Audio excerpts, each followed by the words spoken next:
হঠাৎ কারোর পায়ের আওয়াজ কানে ভেসে আসতেই আমার বুকটা ধক করে উঠল।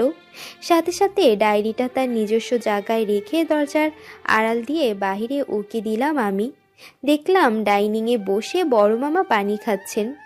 ওনাকে এই মুহূর্তে দেখে আমার ভয়টা দ্বিগুণ পরিমাণে বেড়ে গেল। প্রচণ্ড ভয়ে আদৃশের ডায়েরি পড়ার আগ্রহ ইচ্ছা সবটাই বিসর্জন দিলাম আমি। এই মুহূর্তে এই রুম থেকে বের হওয়া গুরুত্বপূর্ণ আমার জন্য। এত রাতে আদৃশের রুমে কেউ আমাকে দেখলে ছোটোখাটো একটা কাণ্ড ঘটে যাবে। এজন্য ওনার ডায়েরি পড়ার রিস্কটা আর নিতে পারছি না আমি। বড় মামার কাজ শেষ হওয়ার অপেক্ষা করতে লাগলাম আমি। অবশেষে 5 মিনিটের মাঝে উনি রুমে চলে গেলেন, আর আমি অত্যন্ত সতর্কতার সাথে আদৃশের রুম থেকে বেরিয়ে নদীর রুমে চলে এলাম। আভা আর আম্মুকে পাশ কাটিয়ে আস্তে ধীরে বিছানার ওপাশে শুয়ে পড়লাম আমি। অনুভব করলাম কপালে বিন্দু বিন্দু ঘাম জমে আছে, আর বুকের ভেতর ঢিপ ঢিপ সে আওয়াজটার গতি ক্রমান্বয়ে কমে আসছে। কিছুক্ষণ চোখজোড়া বন্ধ রেখে নিজেকে স্বাভাবিক করার চেষ্টা করলাম আমি। অবশেষে নিজেকে সুস্থ স্বাভাবিক করতে পেরে ঘুমানোর প্রস্তুতি নিলাম আমি। সকাল থেকেই আদৃশকে ফোন করার জন্য উন্মুখ হয়ে বসে আছি আমি, কিন্তু সঠিক সুযোগের অভাবে ওনাকে ফোন দিতে পারছি না। অবশ্য ফোন দিতে না পারায় টেনশন হচ্ছে না খুব একটা। টেনশন হচ্ছে ঘড়িতে সময় দেখে সকাল প্রায় 10টা বাজতে চলল। এর মধ্যে বাড়িতে চলে আসার কথা আদৃশের, অথচ এখনও আসেননি উনি। তাহলে কি রাতের মধ্যে সকল সমস্যার সমাধান হয়নি? এমনটা না হলে যে সময় যেতে যেতে ওনার আর আমার বিয়ের মধ্যে নানা রকম সমস্যার সৃষ্টি হবে তা বেশ অনুমান করতে পারছি আমি। অনেকক্ষণ অপেক্ষা করার পর অবশেষে আদৃশকে কল করার সুযোগ পেলাম। কোনো রকম সময় অপচয় ছাড়াই ওনাকে কল দিলাম, কিন্তু কিছুক্ষণের মধ্যে উপাস থেকে যান্ত্রিক স্বরে এক বার্তা শুনতে পেলাম আমি। The number you have called is currently unreachable. Please try. এতটুকু শোনা মাত্র আমার হৃদস্পন্দন যেন থমকে গেল। কয়েক সেকেন্ডের জন্য শ্বাস নিতেও ভুলে গেলাম আমি। আদৃশের ফোন বন্ধ মানে? কি বলছে এরা? নিশ্চয়ই কোনো ভুল হয়েছে। ওনার ফোন তো বন্ধ থাকার কথা না। এসব ভাবতে ভাবতেই আমি আবারও ওনার নাম্বার ডায়াল করে কল দিলাম। এইবার 2 বার, 5 বার, প্রতিবারই একই বাক্য আমার কানে ভেসে আসছে। নিজের কানকে কিছুতেই বিশ্বাস করতে পারছি না। ওনার ফোন বন্ধ কেন? রাস্তায় কোনো অঘটন বা মাহার সাথে? না, কিছুতেই কিছু ভাবতে পারছি না আমি। প্রচণ্ড ভয় হচ্ছে আমার, মস্তিষ্ক শূন্য হয়ে যাচ্ছে যেন। তাহলে কি আমি আদৃশকে হারাতে? এসব ভাবতেই আমার চোখ জোড়া বেয়ে নোনা জলের ফোয়ারা বইতে লাগলো, একদম নিঃশব্দে। ভয়ের ফলে ফোনটা কোলের উপর রেখে দুপাশের বিছানার চাদর খামচে ধরলাম আমি। নিঃশ্বাস নিতে পারছি না আমি। বারংবার আমার চোখের সামনে আদৃশের চেহারা ভেসে উঠছে। তাহলে কি আমাদের ভালোবাসার সমাপ্তি এখানেই? এই আপু, তুই কাঁদিস কেন রে? হঠাৎ আবার কণ্ঠস্বর কানে আসতে ঝাপসা দৃষ্টি নিয়ে তার দিকে তাকালাম আমি। গলা দিয়ে আওয়াজ বের করতে পারছি না আমি। এজন্য আভা আবারও একই প্রশ্ন করল, কিন্তু আমি জবাব দিতে পারলাম না। আমার কাছে কোনো জবাব না পেয়ে আভা এক প্রকার গলা উঁচিয়ে বাড়ির প্রায় প্রতিটা সদস্যকে এই রুমে ডাকলো। কয়েক সেকেন্ডের মাঝে মোটামুটি সবাই রুমে উপস্থিত হয়ে পড়ল। তাদেরকে দেখে যে আমার কান্না থামবে তা নয়, বরং আমার কান্নার বেগ বেড়েই চলছে। আম্মু আমার এই অবস্থা দেখে চিন্তিত হয়ে বলল, এভাবে কাঁদছিস কেন তুই? কান্নার জন্য এবারও গলা দিয়ে আওয়াজ বের করতে পারছি না। ওদিকে সবাই চিন্তায় চিন্তায় বারবার আমাকে একই প্রশ্ন করে যাচ্ছে। অবশেষে না পেরে আমি আমার ফোনটা হাতে নিয়ে সবার উদ্দেশ্যে সামনে ধরলাম। বহু কষ্টে কাঁপা কাঁপা কণ্ঠে বলতে পারলাম, আদৃশের ফোন অফ। অনেকক্ষণ ধরে। মুহূর্তে পরিবেশ ঠান্ডা হয়ে এলো। সবার মুখ থমথমে হয়ে গেল। আমি আর একটু চেষ্টা করে বললাম, আজ সকাল নাগাদ ওনার চলে আসার কথা, কিন্তু এখনও আসেনি, ফোনও বন্ধ।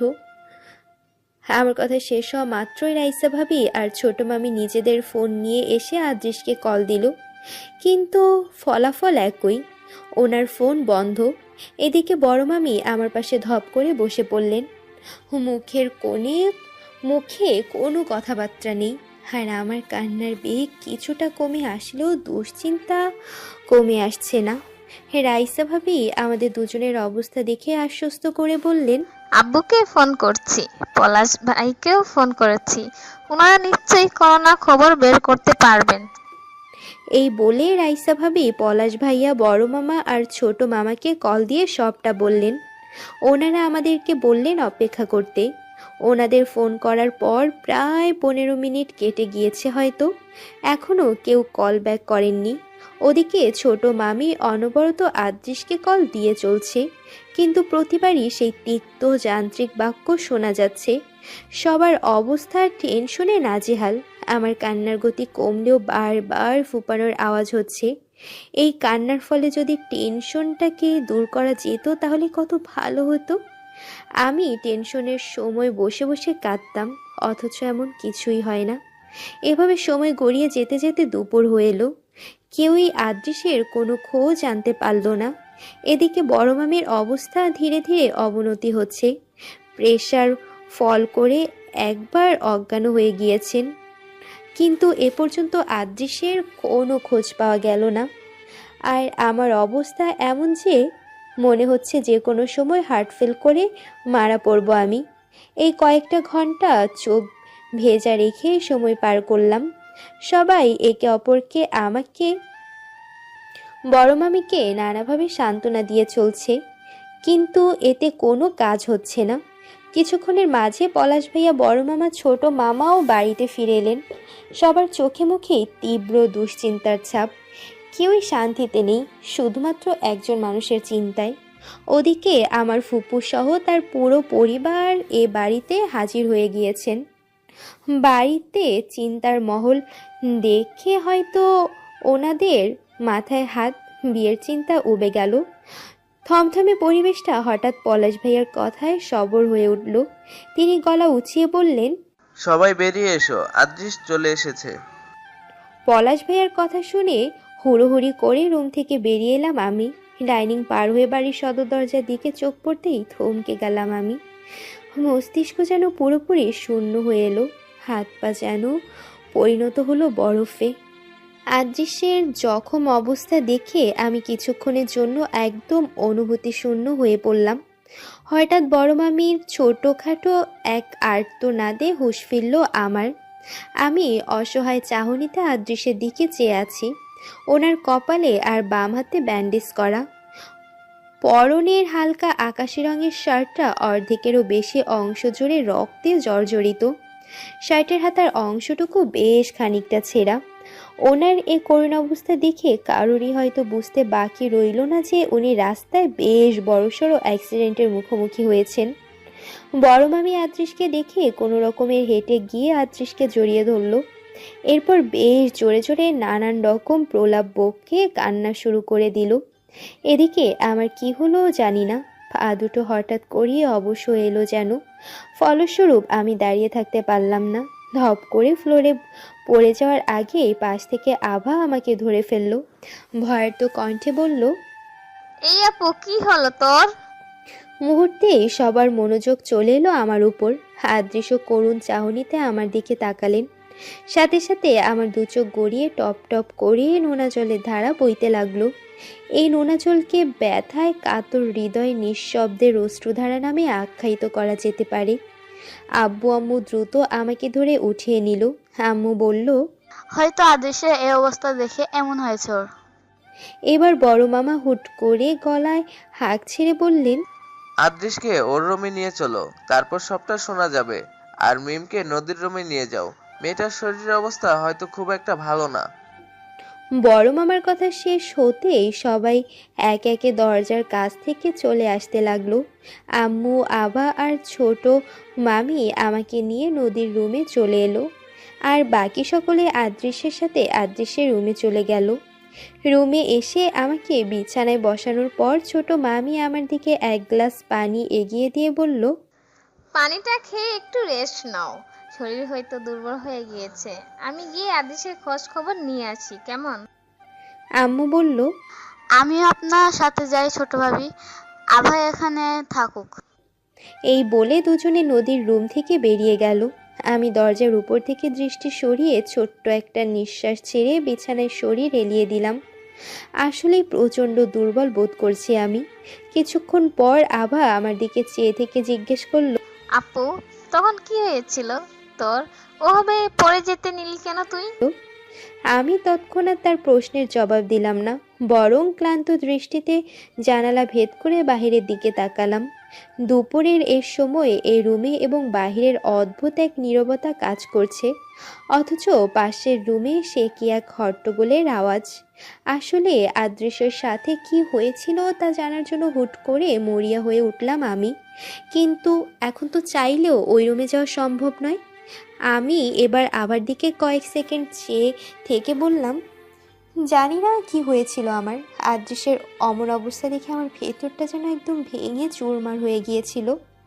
শরীরে তখন বিন্দুমাত্র শক্তি অনুভব করতে পারছিলাম না। আমি ওনাকে দেখে বেশ বড়সড় একটা শক খেয়েছিলাম, এজন্যই হয়তো পড়ে যাচ্ছিলাম তখন। আচ্ছা, তুই একটু ওই রুমে গিয়ে দেখ না কি না কি হলো ওনার সাথে। আচ্ছা, যাচ্ছি, তুমি এবার রেস্ট নাও। আমি আলতো করে মাথা দুলিয়ে হ্যাঁ সূচক জবাব দিলাম।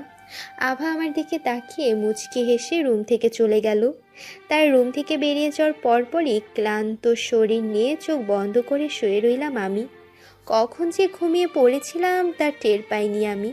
হঠাৎ কিছু একটা পড়ার শব্দে হুট করে ঘুম ভেঙে গেল আমার।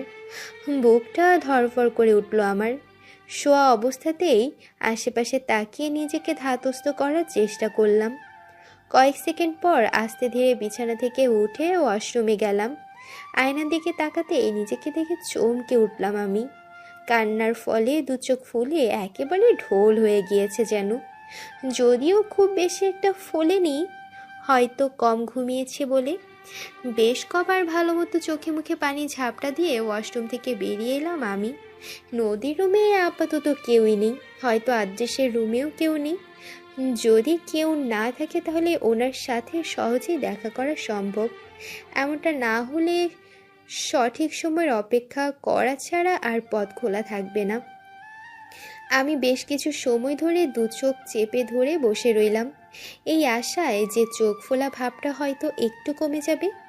সাথে চোখ খোলা বন্ধ করাটাও অতি সহজ হবে। যখন চোখ জোড়া মোটামুটি একটু স্বাভাবিক হয়ে এলো তখন বিছানা ছেড়ে উঠে দরজার কাছে গিয়ে দাঁড়ালাম আমি।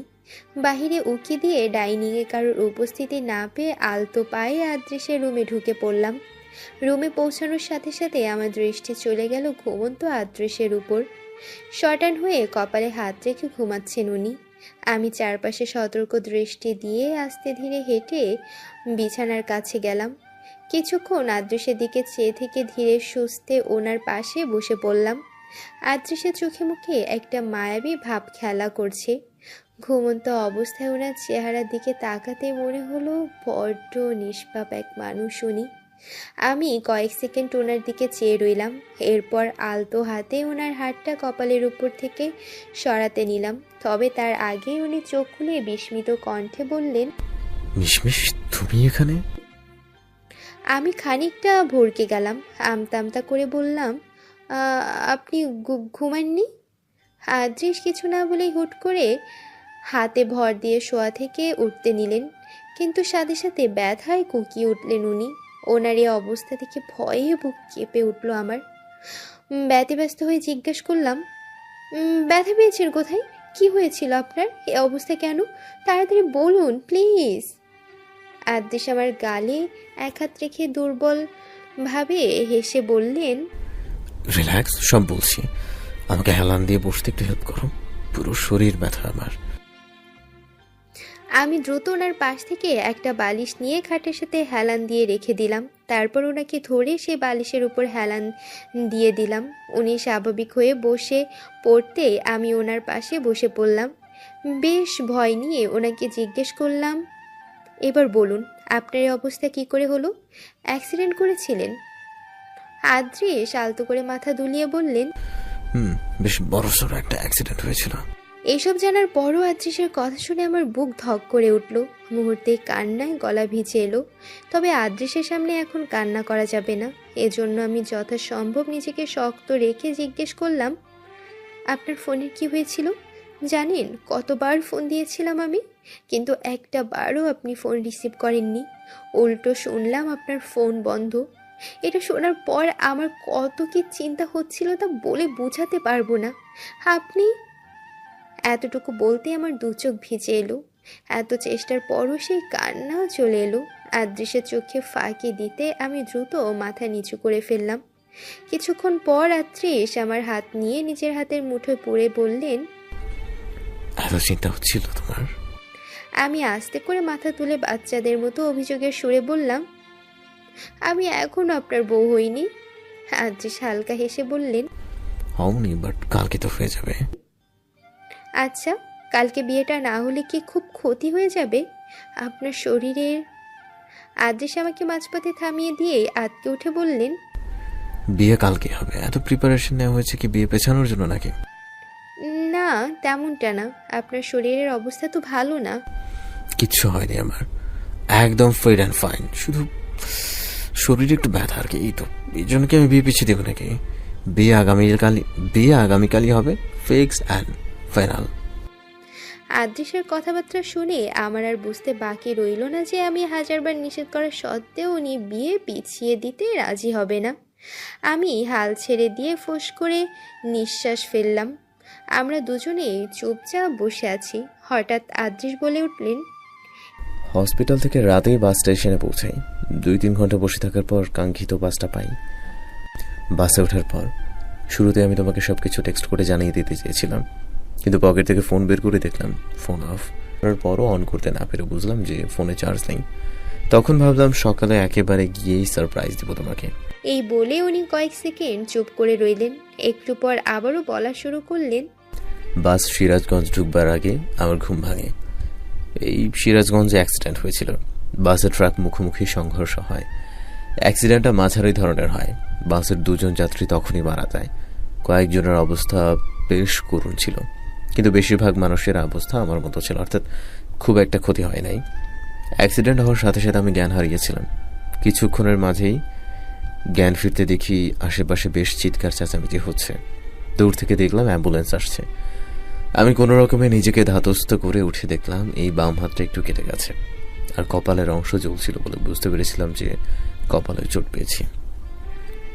আমি কিছুক্ষণ স্থির থেকে সবাইকে হেল্প করার জন্য উঠে পড়লাম। যেহেতু আমার অবস্থা খুব একটা খারাপ ছিল না, সেই তো অ্যাজ এ ডক্টর আহতদেরকে হেল্প করা আমার কর্তব্য। ব্যাস এইভাবে যতটুকু পেরেছি সবাইকে হেল্প করে শেষের অ্যাম্বুলেন্সে হসপিটালে পৌঁছাই। সেখানে ডক্টররা ব্যান্ডেজ করে দেয় আর বলে রেস্ট নিতে। তবে আমি সেখানে থাকতে চাই নাই, এই জন্যই পরে কষ্ট করে হলে ভেঙে ভেঙে বাকি পথ এসেছি। এই বলে আদৃশ এক দীর্ঘশ্বাস ছাড়লেন। এদিকে কখন থেকে যে আমার চোখ দিয়ে টপ টপ করে নীরবে পানি ঝরছে তা জানা ছিল না। ওনার কথা শেষ হতেই তা বুঝতে পারলাম।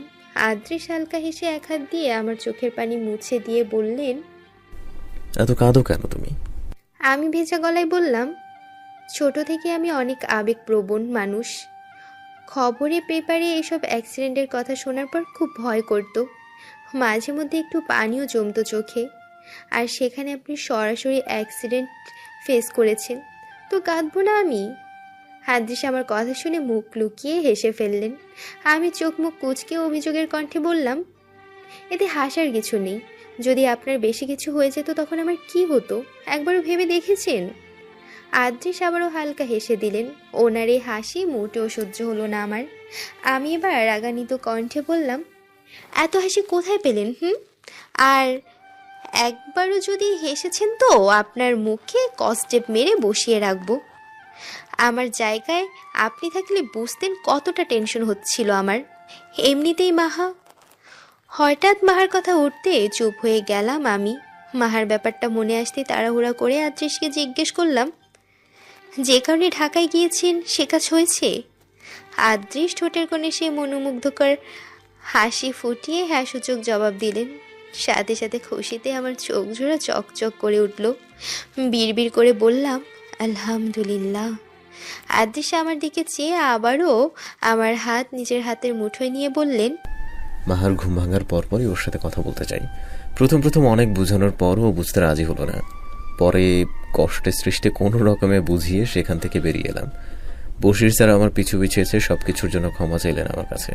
বললেন আজকে দুপুরের ফ্লাইটে মাহা আর উনি আমেরিকায় চলে যাবেন। সেখানে মাহার ফুপুরা থাকে। বশির স্যারের বিশ্বাস মাহা সেখানে থাকলে আমার ব্যাপারটা সম্পূর্ণ ভুলে যাবে, আর বিয়ে হলে তো কথাই নেই। ব্যাস তখনই খুশি খুশি মন নিয়ে সেখান থেকে বেরিয়ে গেলাম। মাহা নামক ঝামেলা আমাদের দুজনের জীবন থেকে চিরতরে দূর হয়ে গিয়েছে। এই সুসংবাদে নিজেকে বোঝাতে খানিকটা সময় লাগলো আমার। তবে এটা বোঝার পর যে খুশি অনুভব করলাম তা বলে বোঝানো সম্ভব নয় আমার পক্ষে। হঠাৎ আদৃশের দিকে তাকাতে ওনার শরীর ব্যথার কথা মনে পড়ল। তৎক্ষণাৎ আমি বলে বসলাম, আপনি রেস্ট নিন, আমি আসছি। এই বলে আমি উঠতে নিলাম, কিন্তু আদৃশ আমার হাত ধরে আমাকে আটকে রাখলেন। আবারও ওনার পাশে বসতে ইশারা করলেন। আমি ওনার পাশে বসতে উনি খানিকটা চিহ্নিত কণ্ঠে জিজ্ঞেস করলেন, তখন তোমার কি হয়েছিল? ওভাবে পড়ে যাচ্ছিলে কেন? আমি ছোট্ট একটা নিঃশ্বাস ফেলে বললাম, প্রথমে গিয়ে আপনার শার্টে অত রক্ত দেখে আমি একদম অনুভূতি শূন্য হয়ে পড়েছিলাম। কয়েক সেকেন্ডের জন্য ভেবেই নিয়েছিলাম আপনার বড় কিছু হয়ে গিয়েছে। যদিও এমন কিছুই হয়নি, কিন্তু ওই যে আপনার জন্য টেনশন করতে করতে নানা রকম উল্টাপাল্টা জিনিস ভেবেছিলাম। এই জন্যই আপনার শার্টে এত রক্ত দেখে আমার হাত পা ঠান্ডা হয়ে আসছিল, আর শরীর একটু দুর্বল থাকায় হঠাৎ করে পা অবশ্যই আসার জন্য পড়ে যেতে নিয়েছিলাম। আদৃশ আমার দিকে মায়াভরা দৃষ্টিতে তাকিয়ে বললে, তোমার অমর অবস্থা দেখে বেশ ভয় পেয়ে গিয়েছিলাম। তোমার কাছে যে তখন এগিয়ে যাবো সেই শক্তিটুকু শরীরে ছিল না। আমি এবার ওনার কথার প্রত্যুত্তরে কিছু না বলে চুপ করে রইলাম। উনি মৃদু হেসে বললেন, অ্যাক্সিডেন্টে একজনের মাথা ফেটে রক্ত ঝরছিল, তাকে কোলে নিয়ে অ্যাম্বুলেন্স পর্যন্ত পৌঁছাতেই এই রক্ত আমার শার্টে ভরে যায়। আচ্ছা, সব বুঝলাম। আপনি এবার রেস্ট নিন। ব্যথার ওষুধ খেয়েছেন তো? খেয়েছি। গুড। এবার ভদ্র ছেলের মতো ঘুমিয়ে পড়ুন, আমি এখন উঠি। আমার চাচিরা আমাকে এ রুমে দেখে ফেললে খারাপ ভাবতে পারে। এই বলে আমি আদৃশের পাশ থেকে উঠে ওনাকে শুতে সাহায্য করলাম। ওনাকে শুয়ে দিয়ে চলে আসতে নিলেই আবার উনি আমার হাত ধরে ফেললেন। আমি ভ্রুচিয়ে ওনার দিকে তাকাতে উনি জিজ্ঞেস করলেন, আজকে মেহেদি নেবে না? কি জানি, নিলেও নিতে পারি। এত হেলাফেলা চলবে না, মেহেদি তো অবশ্যই নেবে। আচ্ছা, নেব। সেখানে আমার নামও লিখবে কিন্তু। আচ্ছা আচ্ছা, লিখব। একদম পুরো হাত জোড়ে শুধু আপনার নামই লিখে বসে থাকব। এই বলে আমি ফিক করে হেসে দিলাম। আমার সাথে আদৃশও যোগ দিলেন। আভা আর আমার চাচাতো বোন মিলে আমার দুহাতে মেহেদি পরিয়ে দিচ্ছে। অনিচ্ছা থাকা সত্ত্বেও চুপচাপ বসে আছি আমি। জীবনে প্রথমবার মনে হচ্ছে মেহেদি পরিয়ে নেওয়ার মতো বিরক্তিকর কাজ দ্বিতীয়টা নেই। অথচ এই আমি ঈদের সময় বাম হাত ভর্তি মেহেদি নেই। আসলে তখন এভাবে অলসের সাথে বসে থাকতে হতো না, নিজ হাতে নিজেকে মেহেদি পরিয়ে দিতাম। কিন্তু এখন বিয়ের কন্যা বলে তা কেউ করতে দিচ্ছে না। নদীর রুমের বিছানায় বসে আমাকে মেহেদি পরানো হচ্ছে। এই রুমে আপাতত নদী, রাইসা ভাবি আর আমার প্রায় সব কাজিনরা বসে আছে। সবাই নিজেদের মধ্যে গল্পে ব্যস্ত। এদের গল্পের প্রধান বিষয়বস্তু আমার বিয়ে নিয়ে। তবে মাঝে মধ্যে আমাকে পিঞ্চ করে নানা কথাবার্তা বলছে তারা। এসব কথাবার্তার প্রধান দুই হর্তাকর্তা হলো নদী আর রাইসা ভাবি। কারণ এই রুমে আমি দুজনেই বিবাহিত আছে আপাতত। আমাকে নানা ধরনের অ্যাডাল্ট কথাবার্তা শেখাতে ব্যস্ত এই দুজন। প্রচুর লজ্জা লাগছে এদের কথাবার্তা শুনে, কিন্তু অনেকবার নিষেধ করা সত্ত্বেও এরা দুজন নিজেদের মুখে লাগাম টানেনি। হঠাৎ রুমে আদৃশের আগমনে সবাই একদম চুপ হয়ে পড়ে। আদৃশ একটা চেয়ার টেনে বিছানার পাশে বসে পড়লেন। সবার উদ্দেশ্যে ভ্রু উঁচিয়ে জিজ্ঞেস করলেন, কি কথাবার্তা চলছে এখানে? তৎক্ষণাৎ নদী অতি সাহসের সহিত বলল, গার্লস টকিং, সো এখানে তোমার জানার কিছু নেই? আদ্রিস হয়তো বিশ্বাস করলো না, এজন্য সন্দেহের সুরে জিজ্ঞেস করলেন, সত্যি কি তাই? রুমে আসার আগে তো অন্য কিছু শুনছিলাম আমি। আদ্রিসের কথায় নদীর মুখটা ফাটা বেলুনের মতো চুপসে গেল। পরিস্থিতির সামাল দিতে রাইসা ভাবি বললেন, আরে এইসব কথাবার্তা বাদ দাও, আগে বলো তুমি এই সময় এই রুমে কি করছো? আদ্রিস আমার দিকে তাকিয়ে মনোমুগ্ধকর সেই হাসি দিয়ে অতি গর্বের সহিত বললেন। আমার বউকে দেখতে এসেছি। সাথে সাথে পুরো রুম ও হো হো শব্দে গঞ্জিত হয়ে উঠল। এদিকে এমন পরিস্থিতিতে লজ্জায় মাথা গুজবার মতো অবস্থা হয়ে উঠল আমার। গাল দুটো লাল হয়ে আছে কিনা জানি না, তবে কান দুটো গরম হয়ে এসেছে। আদ্রিস এবার সবাইকে ছোট্ট একটা ধমক দিয়ে বললেন, হচ্ছেটা কি দেখো তো, ওকে তো লজ্জা পাচ্ছে। সাথে সাথে পুরো রুমে হাসির রোল পড়ে গেল। নদী হাসতে হাসতেই বলল, আমাদের কথায় লজ্জা পায়নি সে, লজ্জা পেয়েছে তোমার কথায়। নিজের দোষ আমাদের উপর চাপাতে চাইছো? নদীর কথার তালে সবাই তাল মিলালো। বেচারা আদ্রিস পড়ে রইল একা। কিছুক্ষণ পর রাইসা ভাবি বললেন, বউকে দেখতে এসেছো, ভালো কথা, একটা গান গেয়ে শোনাও দেখি তো। আদ্রিস অতি উৎসাহিত হয়ে বললেন, ওকে ঠিক আছে, কাকে উদ্দেশ্য বা উৎসর্গ করে গানটা গাইবো? অবশ্যই আমাদের উদ্দেশ্যে না, বিছানায় জল জন্ত বউ বসে থাকার পরও এ প্রশ্ন জিজ্ঞেস করো কেন আমাকে? নাও নাও নাও, এবার গান শুরু করো তুমি। আদ্রিস কিছুক্ষণ পর হালকা একটু কেশে গান শুরু করলেন। আদ্রিসের গান শেষ হতেই পুরো রুম করতালিতে মুখরিত হয়ে উঠল। ওনার গান শুনে আমার ফুপু চাচিরাও রুমে চলে এসেছিলেন। পরে সকলেই ওনার প্রশংসায় পঞ্চমুখ হয়ে উঠলেন। আজ আমার পুরো সকাল প্রচণ্ড অস্থিরতায় কাটল। নানা রকম ভয় আর উৎকণ্ঠা এসে ঘিরে ধরল আমাকে। নিজের ভালোবাসার মানুষের সাথে বিয়ে হওয়ার পরও এত ভয় লাগছে কেন, সেটা কিছুতেই বুঝে উঠতে পারলাম না আমি। সকাল প্রায় 11টার দিকে আভা আর নদী আমাকে নিয়ে পার্লারে যায়। সেখানেই কেটে যায় 3 ঘন্টা। শুনেছিলাম জুম্মার নামাজ শেষ হওয়ার পরই বিয়ে পড়াতে আসবে, সেজন্য সাজ শেষ হওয়ার সাথে সাথে বাড়িতে ফিরে এলাম আমরা।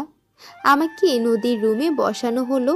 একে একে আমার আত্মীয়রা আমাকে দেখতে আসে। আত্মীয় বলতে আপন চাচা ফুপুরা শুধু। পরে আদ্রিসের বড় খালা আমাকে দেখতে আসে। বড় মামির কাছে শুনেছি উনি বড়ই খুঁতখুঁতে স্বভাবের মানুষ। কারো দোষ ত্রুটি তুলে ধরতে উনি প্রচুর দক্ষ একজন মানুষ। আমার জন্য বড় মামি সতর্ক বার্তা দিয়েছে যে আদ্রিসের বড় খালা হতে একটু সাবধানে থাকতে হবে। অন্ততপক্ষে ওনার সামনে কাজগুলো দেখে শুনে করতে হবে। এসব শোনার পর আমার অবস্থা যায় যায় এমন। কিছুক্ষণ বসে থাকার পর কাজী সাহেব এলেন বিয়ে পড়াতে। ওদিকে আদ্রিসের বিয়ে পড়ানো শেষ, এবার আমার পালা। কাজী সাহেবকে দেখে আমার কেন যেন ভয়ে বুকটা ছ্যাদ করে উঠল। কাউকে হারানোর চিন্তা মাথায় চলে এলো হুট করে। আমি ভালোভাবে অবগত যে কাকে বা কাদেরকে হারানোর চিন্তা আমার মাথায় এসেছে। এদিকে আদ্রিসকে সারা জীবনের জন্য নিজের করে পাওয়ার আনন্দের চেয়ে আব্বু আম্মু এবং আভার কাছ থেকে দূরে যাওয়ার কষ্ট আমাকে সবচেয়ে বেশি যন্ত্রণা দিচ্ছে। আমার পরিবারের সামনে আদ্রিসকে বেমালুম ভুলে বসলাম আমি। চোখের সামনে ভাসতে লাগলো আমাদের 4 জনের হাসি খুশি কিছু মুহূর্তের ছবি। হঠাৎ কাজী সাহেবের কণ্ঠস্বরে ধ্যান ভাঙলো আমার। উনি আমার নাম উচ্চারণ করে কবুল বলতে বললেন। 1 বার 2 বার 3 বার উনি একই লাইন বলতে বললেন। তবে আমি কিছুই বললাম না, উল্টো চুপচাপ বসে অতীতের রঙিন স্মৃতিগুলো মনে করতে লাগলাম। এই মুহূর্তে এই 3 জন মানুষের সাথে কাটানো সময়গুলো মনে পড়ছে আমার। মনে পড়ছে আব্বুর কাছে নির্দ্বিধায় করা প্রতিটা আবদারের কথা। মনে পড়ছে আম্মুর দুষ্টু মিষ্টি বকাঝকার কথা। মনে পড়ছে আবার সাথে করা প্রতিটা দুষ্টুমির কথা। আজ এসবই একটা স্মৃতিতে পরিণত হয়ে গিয়েছে। চাইলেও বিয়ের পর এসব মুহূর্ত আর ফিরে আসবে না। অথচ বিয়ের আগে এসব মুহূর্ত প্রতিদিন ফিরে আসতো। আব্বু আম্মু আভা আমার সামনে বসে আছে, তারা এখনো আমাকে আপন বলে দাবি করতে পারে, অথচ আমার কবুল বলার সাথে সাথে আমি তাদের পর হয়ে যাব।